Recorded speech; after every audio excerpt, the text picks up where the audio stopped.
Hey, what's up guys? MGH here. Welcome back to another Operation Arsenal video. Tonight was a big game against Sporting over in Portugal.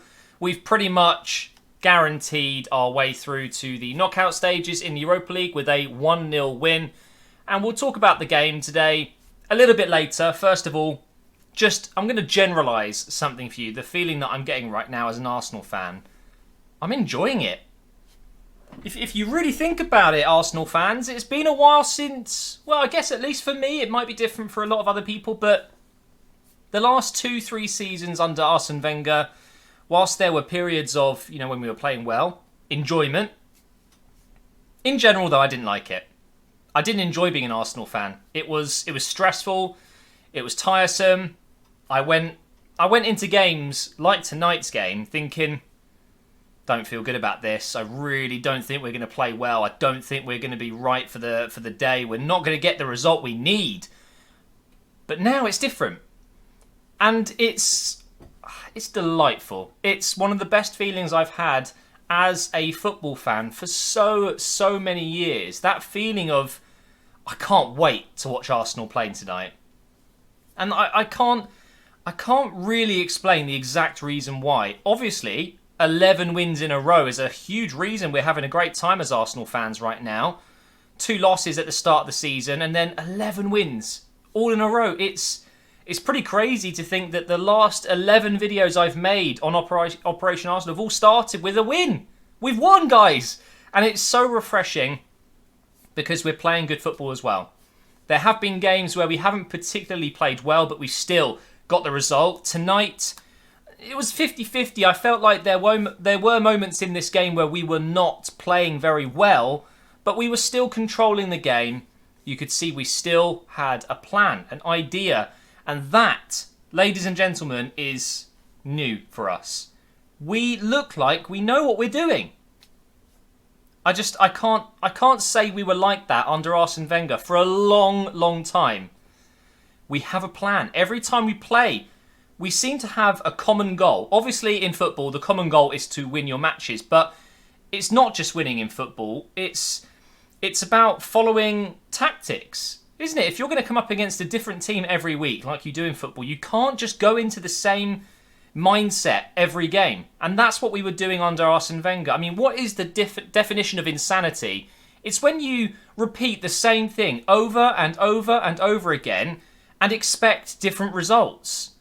But that isn't the case in football. If you go into every single football match with the same tactics, the same lineup, the same everything, before you know it, you're going to be worked out. And that is exactly what Arsenal became. Normally I'd be saying that's what Arsenal is, but that's not the case anymore. Since Wenger has gone and Emery has come in, we've got a new identity and it evolves. Every single time I watch Arsenal play, we play really nice football. We're still known for that really nice tiki-taka football. Emery ball is what it's being known as now. But we seem to just chip away at teams differently. It feels like we have a tactic based on our opposition, which is... It's amazing, isn't it? When you think about it. Wow, a manager that actually thinks, right, this game is against Chelsea, this game is against Leicester. For Chelsea, we're going to have to do this. But then against Leicester, we can probably do this. Arsene Wenger was 4-2-3-1, you go there, score goals and win. That was it. And then at the end of the game, it was, the referee, we were a bit unlucky with the decision. Like, no! It wasn't working. We could all see it. And now, under Emery, we're getting different plans. And if plans don't work, we have a plan B, a plan C. We're not losing games. We're not drawing games. And it's so refreshing. Now, let's bring this back to earth. Let's bring this back into reality. The last 11 games that we have won haven't been the most difficult games. We are going to lose a match at some point. Let's be real here. Probably soon. We have got some very tough games coming up. I think at one point in December, we've got 3 games in a row with Man United, Tottenham, like some really tough fixtures. So I know for a fact that in the near future, I will be starting one of these videos saying, unfortunately, our winning run has come to an end. But until that day, I am going to thoroughly enjoy this. It is great to be an Arsenal fan. So let's talk about the lineup tonight. Against Sporting, they haven't conceded many goals at all. I think it was 6 goals in their last 24 games at home or something crazy like that. So It was clear that we needed to go on the attack tonight, otherwise we weren't going to score. They're very good defensively. Quartes, by the way, I know he made a couple of mistakes tonight, but what a story. Really struggled at Sunderland.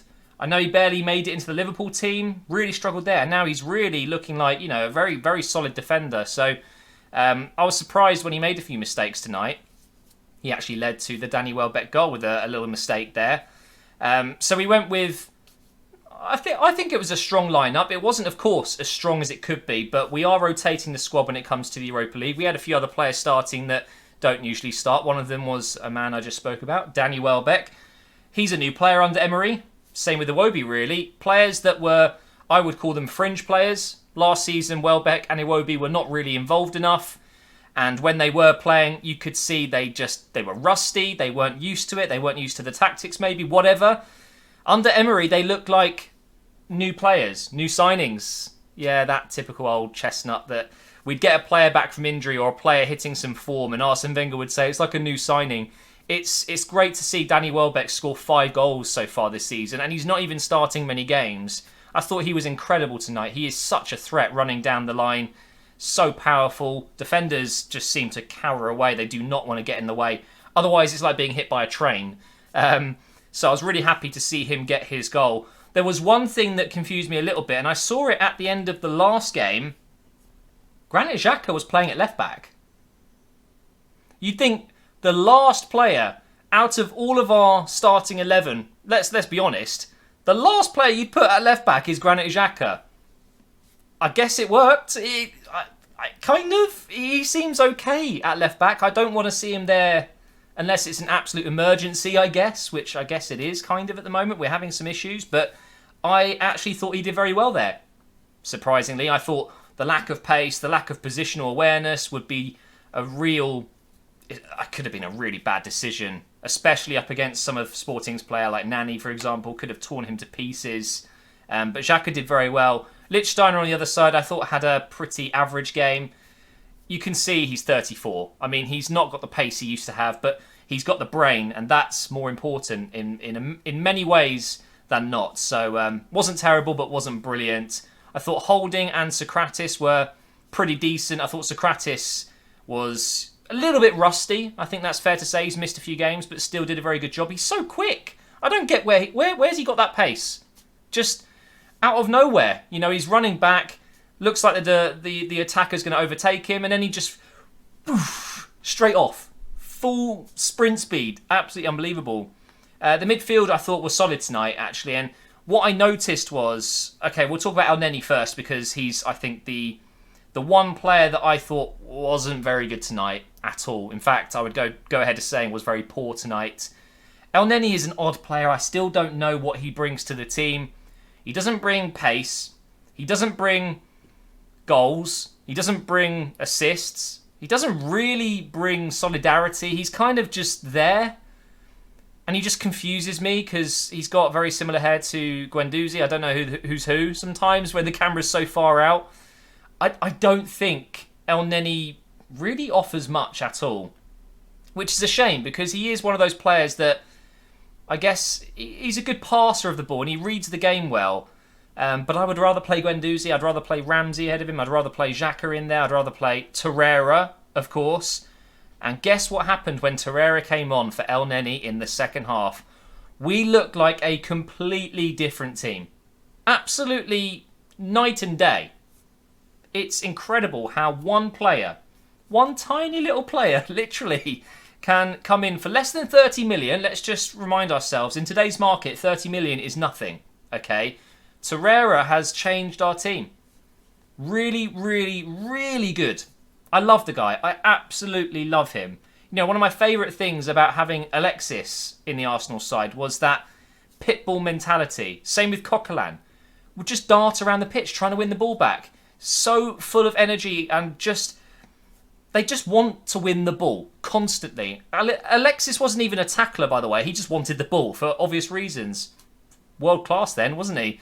And that's what Torreira is. He's just a pitbull. He runs around, running things in midfield. His passing is exquisite. His first touch is very rarely bad. It's always on point. He's got an eye for goal. You know, if he sees an opportunity to shoot, he will. He's a master at free kicks. He's such a good player at such a young age and not particularly experienced, but quite literally the first name on the team sheet for me.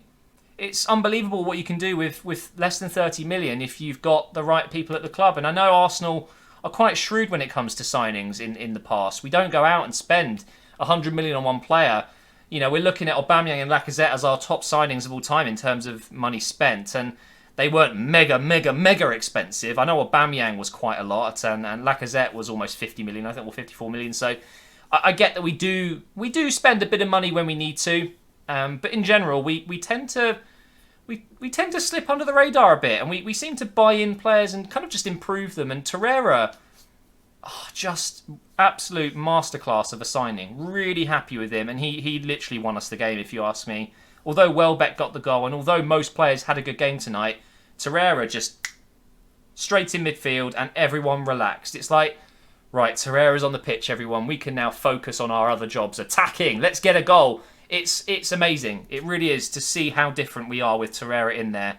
As soon as El Neni left the pitch, we went up a gear, which is, it's a shame that that's what it takes sometimes, to take a player out and replace him with someone who's just a lot better. But that's football, isn't it? That's sport in general.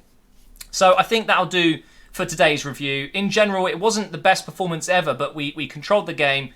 We've got our 11th win in a row, and we're pretty much guaranteed to go through in first place. We just need a draw at Sporting, I think, and that would guarantee first spot, or against Sporting, sorry, at the Emirates next 2 weeks. I think it's in 2 weeks, something like that. So really happy with that, guys. Hopefully you've enjoyed this match review. Hopefully you love Torreira as much as I do. I'm going to go ahead and get a tattoo of his face on my arse at some point, I think. I love him that much. I'm not going to do that.